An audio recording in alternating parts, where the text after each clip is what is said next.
Hi guys, Victoria here. Today I am bringing you the final episode of the Northern Marianas trilogy, in which we are visiting Tinian. Some of the beach volleyball competitions of the Pacific minigames took place on this island, however, we did not travel there on the day of the competition. Just like to Rota, we flew with the Star Marianas Air, and since our flight to Rota was a chartered flight for which we did not have to pay, I was unable to tell you the approximate cost of a flight ticket from Saipan to Rota, but we did pay for our ticket to Tinian and took a scheduled flight from Saipan, which cost us $55 one way. It is literally a 10-minute flight from Saipan, and since the flight to Rota is around 30 minutes, I expect that would cost a bit more. In the previous video, you could see the plane we were taking to Rota, and this time we are flying with an even smaller plane. But it wasn't that bad. But at the end of the day, I was done flying with these small planes. I was like, okay, that was enough. When we arrived to the island, we rented a car. Without a car, you cannot really get around the island, and we rented the car for just a few hours and it cost us $40.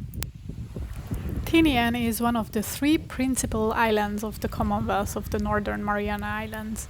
Together with the uninhabited neighboring Aguiguan, it forms Tinian municipality. Tinian's largest village is called San Jose, and this village is on the southern side of the island. We were mostly staying in the southern side. We tried to go up the north side by car to see also the Pacific Ocean shore, Pacific Ocean side of the island itself, and to go up north to see what's there, but the roads are not really well built in that area, so we were struggling to get around on the roads. It had a lot of potholes, and yeah, it was very difficult to drive with our small Toyota Corolla, so we had to turn around also because our flight was scheduled very soon after when we started to go up there, and we didn't have the time. We were also recommended by the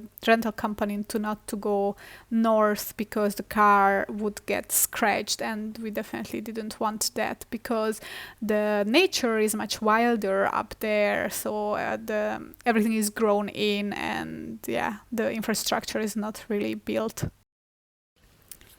Tinian is about 9.3 kilometers southwest of Saipan, from which it is separated by the Saipan Channel.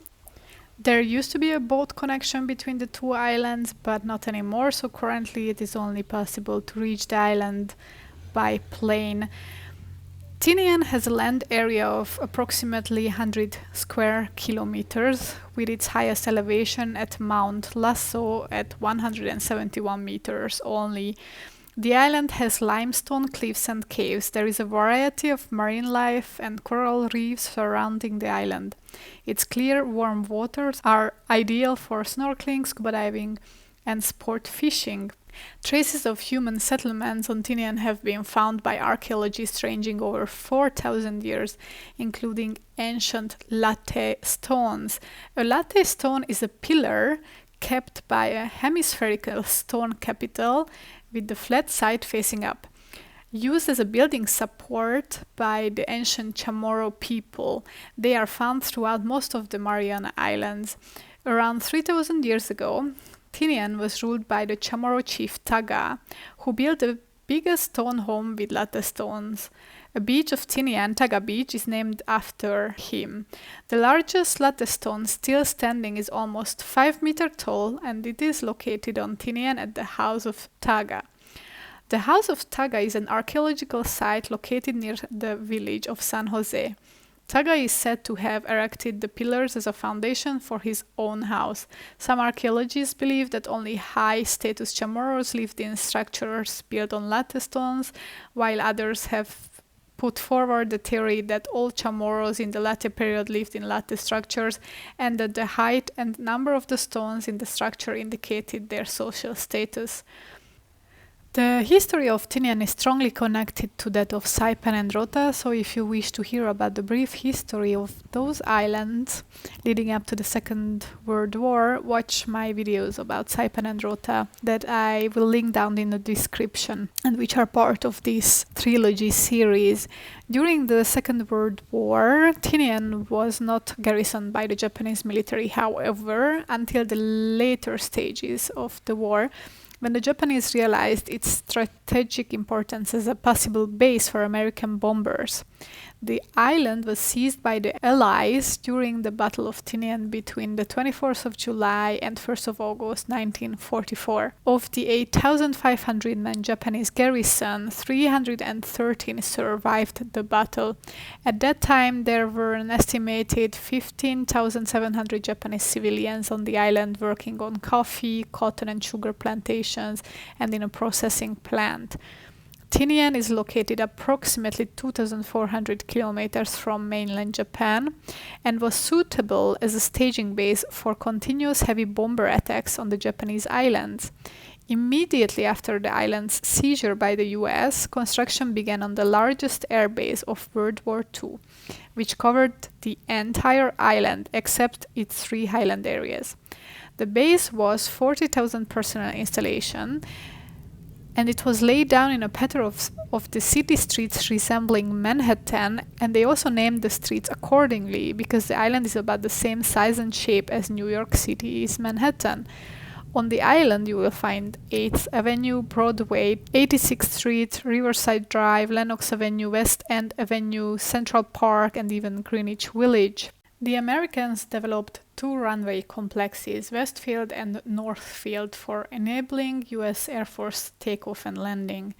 The Northfield was the departure point of the 509th Composite Group Specialized Silver Plate Nuclear Weapons Delivery B-29 bombers, Enola Gay and Bockscar, which respectively carried the 2 atomic bombs named Little Boy and Fat Man that were dropped on Hiroshima and Nagasaki between the 6th and the 9th of August 1945 during World War II. So Northfield is currently not in use and it has been taken over by nature, grown in with plants and all that. And that is obviously on the northern side of the island, which we were not able to access, although there are some memorials up there apparently of these 2 bombs, or of the bombings of Hiroshima and Nagasaki, or at least the loading areas are marked of the 2 bombs. However, we are using the South Field to land and take off to and from Tinian, so that is where we were flying into and from, and this is the one which is being currently in use by Star Mariana's Air. But as you can see, we are already landing back in Saipan on the main island of the Northern Marianas, and so I would like to thank you for watching my video and say goodbye.